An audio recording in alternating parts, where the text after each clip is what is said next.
രാജ്യത്തെ പ്രധാനമന്ത്രി എന്ന് പറയുന്ന മോദി കാരണം ഇന്ത്യക്കാർ ദിനം പ്രതിയാണ് നാണം കെടുന്നത്. മോദി സ്വയം പറയുന്നത് തനിക്ക് 56 ഇഞ്ച് നെഞ്ചളവ് ഉണ്ട്, ചങ്കൂറ്റമുണ്ട് എന്നാണ്. എന്നാൽ മോദിക്കുള്ള ഈ നെഞ്ചളവ് ഇന്ത്യക്കാരുടെ നെഞ്ചത്ത് കയറാൻ മാത്രമേ ഉപയോഗിക്കുന്നുള്ളൂ. ഒരു ലോക നേതാക്കളുടെ മുന്നിലും വാ തുറക്കാൻ, ശക്തമായി സംസാരിക്കാൻ മോദിക്ക് തൻ്റെ ഇടമില്ല, അതിനുള്ള വിവേകമില്ല. ഇപ്പോൾ ഏറ്റവും ലേറ്റസ്റ്റായി ട്രംപിന്റെ ഏറ്റവും അടുത്ത സെനറ്ററും ട്രംപും നേരിട്ടാണ് മോദിയുടെ നെഞ്ചത്ത് ആഞ്ഞുകുത്തുന്നത്. എന്നിട്ടും മോദിക്ക് വാ തുറക്കാൻ ധൈര്യമില്ല. ഇയാൾ കാരണം നമ്മൾ ഇന്ത്യക്കാർ ദിനം പ്രതി അധിക്ഷേപം നേരിടുകയാണ്. രാജ്യത്തെ പാവപ്പെട്ട ഹിന്ദുക്കളെയും മുസ്ലിങ്ങളെയും ക്രിസ്ത്യാനികളെയും ഇയാളുടെ ആൾക്കാർ ആക്രമിക്കുന്നു. എന്നാൽ ട്രംപ് നേരിട്ട് ഇയാളെ അധിക്ഷേപിക്കുകയും അതുവഴി രാജ്യത്തെ അധിക്ഷേപിക്കുകയും ചെയ്യുമ്പോൾ മോദിയുടെ വാ തുറക്കുകയില്ല. വെനസ്വേലയിൽ കടന്നു കയറി അവിടുത്തെ പ്രസിഡന്റിനെയും ഭാര്യയെയും പിടിച്ചെടുത്ത ശേഷം പിറ്റേ ദിവസം എയർഫോഴ്സ് വണ്ണിൽ പത്രലേഖകരോട് സംസാരിക്കുമ്പോഴാണ് മോദിക്കെതിരെ ട്രംപും ട്രംപിന്റെ ഏറ്റവും പ്രിയപ്പെട്ട സെനറ്ററും ആഞ്ഞടിക്കുന്നത്. ഇതിന്റെ വിവരങ്ങൾ നമുക്ക് വ്യക്തമായി അവലോകനം ചെയ്യാം. പിന്നെ ഈ ചാനൽ ഇഷ്ടപ്പെടുന്ന, സബ്സ്ക്രൈബ് ചെയ്യാത്ത ആളുകൾ സബ്സ്ക്രൈബ് ചെയ്യാൻ മറക്കല്ലേ. മോദി ദിനം പ്രതിയാണ് മൻമോഹൻ സിംഗിനെയും രാജ്യത്തെ ശക്തരായ മുൻ പ്രധാനമന്ത്രിമാരെയും അപമാനിച്ചുകൊണ്ടിരുന്നത്. എന്നാൽ ലോകത്തിലെ നേതാക്കളെല്ലാം, പ്രത്യേകിച്ച് അമേരിക്കയിലെ നേതാക്കളും അമേരിക്കൻ പ്രസിഡന്റ് ട്രംപും മോദിക്കെതിരെ ദിനം പ്രതി പറയുന്നതിനെക്കുറിച്ച് വാ തുറക്കാനുള്ള ധൈര്യം മോദിക്കില്ല. മൻമോഹൻ സിംഗിനെ അമേരിക്കയിലെ എല്ലാ ഭരണാധികാരികളും വളരെ ബഹുമാനത്തോടു കൂടിയായിരുന്നു കണ്ടിരുന്നത്. കുറച്ച് സംസാരം, കൂടുതൽ പ്രവൃത്തി, അതുവഴി ലോകമെങ്ങും വലിയ ആദരവ്, അതായിരുന്നു ഡോക്ടർ മൻമോഹൻ സിംഗ് ഇന്ത്യക്ക് നേടിത്തന്നത്. എന്നാൽ അതെല്ലാം പൂർണ്ണമായി നശിപ്പിച്ചിരിക്കുകയാണ്. ഇവിടെ എയർഫോഴ്സ് വണ്ണിൽ വെച്ച് പത്രലേഖകർ ചോദിക്കുമ്പോൾ ട്രംപിന്റെ പ്രിയപ്പെട്ട സെനറ്റർ ഇന്ത്യയെക്കുറിച്ച് പറയുന്നത് കേട്ടുകൊള്ളൂ. സൗത്ത് കരോളിനയിൽ നിന്നുള്ള റിപ്പബ്ലിക്കൻ സെനറ്ററായ അമേരിക്കയിലെ ശക്തനായ റിപ്പബ്ലിക്കൻ നേതാവായ ലിൻസി ഗ്രാം ആണ് ആദ്യം മോദിയെയും അതുവഴി ഇന്ത്യയെയും അപമാനിക്കുന്നത്. If you want to end this conflict, then put pressure on Putin's customers. He sanctioned the two largest oil companies in Russia, which is the biggest pressure anybody's put on Putin since the war started. But we have 85 co-sponsors to give this president... It's hurting Russia very bad, the sanctions. Oh, yeah. So this bill would allow... And India also is below. Yes, sir. ഈ യുദ്ധം അവസാനിപ്പിക്കണമെങ്കിൽ പുടിന്റെ കസ്റ്റമേഴ്സിൽ സമ്മർദ്ദം ചെലുത്തണം. Oil കമ്പനികൾക്കും റഷ്യയ്ക്കും മേൽ ഏർപ്പെടുത്തിയിരിക്കുന്ന ഈ സാങ്ഷനുകൾ വളരെ വലിയതാണ്. യുദ്ധം തുടങ്ങിയ ശേഷം പുടിന്റെ മേൽ മറ്റെല്ലാവരും ഏർപ്പെടുത്തിയ സമ്മർദ്ദത്തെക്കാൾ വലുതാണ് ട്രംപ് ഏർപ്പെടുത്തിയത്. അപ്പോൾ ട്രംപ് പറയുകയാണ് ഈ സാങ്ഷനുകൾ റഷ്യയെ വളരെയധികം വേദനിപ്പിക്കുകയാണ് എന്ന്. എന്നിട്ട് ട്രംപ് പിന്നീട് പറയുന്നത് ഇന്ത്യയും ശരിക്ക് വേദനിക്കുകയാണ് എന്നാണ്.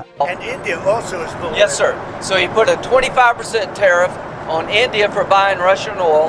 I was at the Indian ambassador's house about a month ago, and all he wanted to talk about is how they're buying less Russian oil. Would you tell the president to relieve the tariff? This stuff works. So I'm hoping we'll bring the bill up, and it's from 0 to 500. He picks the number. Nobody else does. But if you're buying cheap Russian oil, keeping Putin's war machine going, we're trying to give the president the ability to make that a hard choice by tariffs.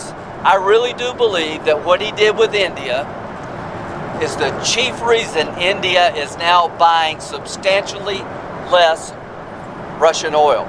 അതെ, റഷ്യയിൽ നിന്ന് oil വാങ്ങുന്നതിന്റെ പേരിൽ ഞങ്ങൾ ഇന്ത്യയുടെ മേൽ 25% additional tariff ഏർപ്പെടുത്തി. ഞാൻ ഒരു മാസം മുൻപ് ഇന്ത്യൻ അംബാസഡറുടെ വീട്ടിൽ ഉണ്ടായിരുന്നപ്പോൾ അവർ ആകെ സംസാരിക്കാൻ ആഗ്രഹിച്ചത് റഷ്യയിൽ നിന്ന് എണ്ണ വാങ്ങുന്നത് എത്രത്തോളം വെട്ടിക്കുറച്ചു എന്നും, അതിനാൽ താങ്കൾ ട്രംപിനോട് പറയാമോ ഇന്ത്യക്കെതിരെയുള്ള താരിഫ് കുറയ്ക്കുന്നതിനു വേണ്ടി എന്നുമാണ്. ഈ സമ്മർദ്ദങ്ങൾ, ഭീഷണി തീർച്ചയായും ഉപകാരപ്പെടും. ഞാൻ ഈ കൊണ്ടുവരുന്ന ബിൽ പ്രകാരം 0 മുതൽ 500% വരെയുള്ള താരിഫ് ഏർപ്പെടുത്തും. അത് ട്രംപ് മാത്രമാണ് എത്രയാണ് എന്ന് തീരുമാനിക്കുന്നത്. അതുകൊണ്ട് നിങ്ങൾ റഷ്യയിൽ നിന്ന് വില കുറഞ്ഞ എണ്ണ വാങ്ങി യുദ്ധം തുടരുന്നതിന് സഹായിച്ചാൽ ഇത് വളരെ ബുദ്ധിമുട്ടുള്ള കാര്യമാക്കാനുള്ള അവകാശമാണ് പ്രസിഡന്റിന് നൽകുന്നത്. വലിയ നികുതി ഏർപ്പെടുത്തുന്നതിലൂടെ ഇന്ത്യക്കെതിരെ വലിയ താരിഫ് ഏർപ്പെടുത്തിയത് മാത്രമാണ് റഷ്യയിൽ നിന്ന് എണ്ണ വാങ്ങുന്നത് ഇന്ത്യ വളരെയധികം വെട്ടിക്കുറയ്ക്കാനുള്ള ഒരേ ഒരു കാരണം. കേട്ടല്ലോ അല്ലേ? അതായത് ട്രംപ് താരിഫ് ഏർപ്പെടുത്തി ഭീഷണിപ്പെടുത്തിയതിനാൽ ഇന്ത്യ റഷ്യയിൽ നിന്ന് ഓയിൽ വാങ്ങുന്നത് വളരെയധികം വെട്ടിക്കുറച്ചു. ഇന്ത്യൻ അംബാസിഡർ വിനയ് ക്വാത്രയുടെ വീട്ടിൽ ഒരു മാസം മുൻപ് ഉണ്ടായിരുന്നപ്പോൾ അയാൾ കെഞ്ചി പറഞ്ഞു, ഞങ്ങൾ റഷ്യയിൽ നിന്ന് ഓയിൽ വാങ്ങുന്നത് വളരെയധികം വെട്ടിക്കുറച്ചു, അതുകൊണ്ട് ട്രംപിനോട് ചോദിക്കാമോ ഞങ്ങൾക്ക് താരിഫിൽ ഇളവ് നൽകാമോ എന്ന്. ഇനി ട്രംപ് തുടർന്ന് പറയുന്നത് കൂടി കേട്ടാൽ മോദിയുടെ നെഞ്ചളവ് 56 ഇഞ്ചല്ല 5 ഇഞ്ച് പോലുമില്ല എന്ന് പരിപൂർണമായി വ്യക്തമാവും. And after Well, this, they wanted to make me happy, basically. He wanted to. Modi's a very good man. Yes. He's a good guy.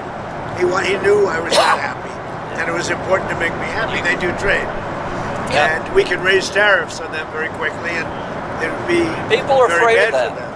അടിസ്ഥാനപരമായി പറഞ്ഞാൽ മോദി എന്നെ സന്തോഷിപ്പിക്കാൻ ആഗ്രഹിക്കുന്നു. മോദി വളരെ അടുത്ത സുഹൃത്താണ്, നല്ല മനുഷ്യനാണ്. മോദി ഞാൻ സന്തോഷവാനായിരിക്കാൻ ആഗ്രഹിക്കുന്നു.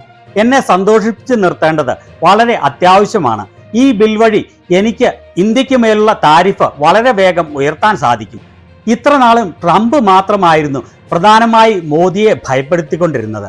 ഇപ്പോഴിതാ ട്രംപിന്റെ വളരെ അടുത്ത സൗത്ത് കരോളിനയിൽ നിന്നുള്ള സെനറ്റർ ലിൻസെ ഗ്രാമും പുല്ലുപോലെയാണ് മോദിയെ അധിക്ഷേപിക്കുന്നത്. അതുവഴി രാജ്യത്തെയും അധിക്ഷേപിക്കുന്നത്. യഥാർത്ഥ നെഞ്ചളവ് ഉള്ള ആൾ അപ്പോൾ ആരാണ്? മോദിയെ വെച്ച് നോക്കുമ്പോൾ മൻമോഹൻ സിംഗ് 10 ലക്ഷം ഇരട്ടിയല്ല അതിലും മികച്ചതാണ്. ഒരൊറ്റ വിദേശ നേതാക്കൾ പോലും മൻമോഹൻ സിംഗിനെതിരെ സംസാരിക്കാൻ നട്ടലുള്ളവർ ആയിരുന്നില്ല. ഇന്ത്യൻ എക്സ്പ്രസിന്റെ 2025 ജൂൺ 28 ഈ വാർത്ത കണ്ടോ? അമേരിക്കയിൽ നിന്നുള്ള ഇന്ത്യയുടെ എണ്ണ ഇറക്കുമതി ആദ്യത്തെ 4 മാസത്തിൽ തന്നെ 270% ഉയർന്നു എന്ന്. അമേരിക്കയിൽ നിന്നുള്ള എണ്ണ ഇറക്കുമതി ഇത്രയും ഇന്ത്യ ഉയർത്തിയിട്ടും റഷ്യയിൽ നിന്ന് ഇന്ത്യ എണ്ണ വാങ്ങുന്നത് ഇതേപോലെ വെട്ടിക്കുറച്ചിട്ടും വീണ്ടുമാണ് മോദിക്കെതിരെ അതുവഴി ഇന്ത്യക്കെതിരെ ആക്ഷേപവാക്കുകൾ ട്രംപ് ചൊരിയുന്നത്. ഇന്ത്യ ട്രംപിന്റെ ചിറ്റമ്മയുടെ സ്വത്തല്ല, സ്വതന്ത്ര രാജ്യമാണ് ഇന്ത്യ. ആ രാജ്യത്തിനെതിരെയും ആ രാജ്യത്തിന്റെ പ്രധാനമന്ത്രി പദത്തിലിരിക്കുന്ന നട്ടലില്ലാത്ത മോദിക്കെതിരെയും ഇതുപോലെ പറയുമ്പോൾ മോദിക്ക് അതിനെതിരെ സംസാരിക്കാൻ നാവ് പൊങ്ങുന്നില്ല. ട്രംപ് പറഞ്ഞത് കേൾക്കുമ്പോൾ നാണിക്കണം. മോദി എന്നെ സന്തോഷിപ്പിക്കാൻ ആഗ്രഹിക്കുന്നു എന്ന്. ഞാൻ എപ്പോഴും സന്തോഷവാനായിട്ടിരിക്കാനാണ് മോദി എപ്പോഴും ഇങ്ങനെ ശ്രമിക്കുന്നത് എന്ന്. എന്തിനാണ് മോദി നിങ്ങൾ ട്രംപിനെയും വിദേശത്തെ നേതാക്കളെയും സന്തോഷിപ്പിക്കുവാൻ വേണ്ടി മാത്രം ജീവിക്കുന്നത്? ഇന്ത്യയിലെ ആളുകളുടെ സന്തോഷം മോദിക്ക് പ്രശ്നമല്ല. ഇന്ത്യയിലെ ജനങ്ങൾ ഒഴിച്ച് ബാക്കിയുള്ള എല്ലാവരെയും മോദി സന്തോഷിപ്പിക്കുകയാണ്. അംബാനിയെ, അദാനിയെ, ട്രംപിനെ, ചൈനീസ് പ്രസിഡന്റ് ഷിയെ, എന്തിനേറെ പറയുന്നു പാകിസ്ഥാന്റെ പ്രധാനമന്ത്രിയെ വരെ സന്തോഷിപ്പിക്കാൻ മോദിക്ക് മടിയില്ല. 65 പ്രാവശ്യമാണ് ട്രംപ് പറഞ്ഞത് താൻ ഭീഷണിപ്പെടുത്തിയാണ് ഓപ്പറേഷൻ സിന്ദൂർ മോദിയെ കൊണ്ട് അവസാനിപ്പിച്ചത് എന്ന്. രാഹുൽ ഗാന്ധി പണ്ട് പറഞ്ഞ ഈ കാര്യം 100% സത്യമാണ് എന്ന് വീണ്ടും തെളിയുകയാണ്. जैसे उधर से ट्रंप ने एक इशारा किया, फोन उठाया, कहा मोदी जी क्या कर रहे हो? नरेंद्र सरेंडर, और जी हजूर करके नरेंद्र मोदी जी ने ट्रंप के इशारे का पालन किया. അവിടെ നിന്ന് ട്രംപ് ഒരു ഉത്തരവിട്ടു. ഫോൺ എടുത്ത് പറഞ്ഞു, മോദി എന്താണ് നിങ്ങൾ ചെയ്യുന്നത്? നരേന്ദർ സറണ്ടർ.